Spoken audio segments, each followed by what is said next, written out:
Образом Хенгель. Ναι. Приходит к ужасной мысли, что что-то Μάλιστα. не было в ней. Ωραία.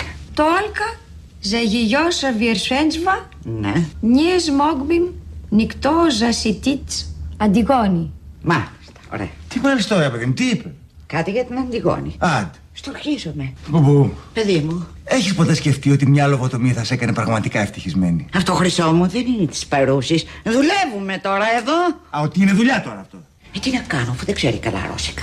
Λοιπόν, κορές, ή θα κάνουμε δουλειά εδώ πέρα ή θα το διαλύμουμε σιγά σιγά, έτσι. Καλά σου λέει, μωρή. Ό,τι μάθατε. Άρον τη Ρωσίδα σου και περιπάτη. Μην μπερδεύεσαι τα πόδια μας, Χρυσό μου. Ασχολήσου με την μπεσαμέλ σου. Άμα στην κάνω κατάπλασμα την μπεσαμέλ μου, θα σου πω εγώ. Δεν θα κατέβω στο επίπεδο σου. Αν σου αστράψω μια να δεις. Σερντίτια γκασπαζά. Σκάσε μωρή και εσύ είναι σερντίτια γκασπαζά. Μια φορά σου ζήτησα μια χάρη κι εγώ και με έκανες ρεζίλι. Εκεί είναι όμα της τα ρεζίλια. Άδικος ο Θεός, άδικος. Τόσο καλό κόσμο παίρνει πριν της ώρας του. Λοιπόν, για πρώτη φορά μετά την αποστασία του 65 θα συνταυτιστώ μαζί σου.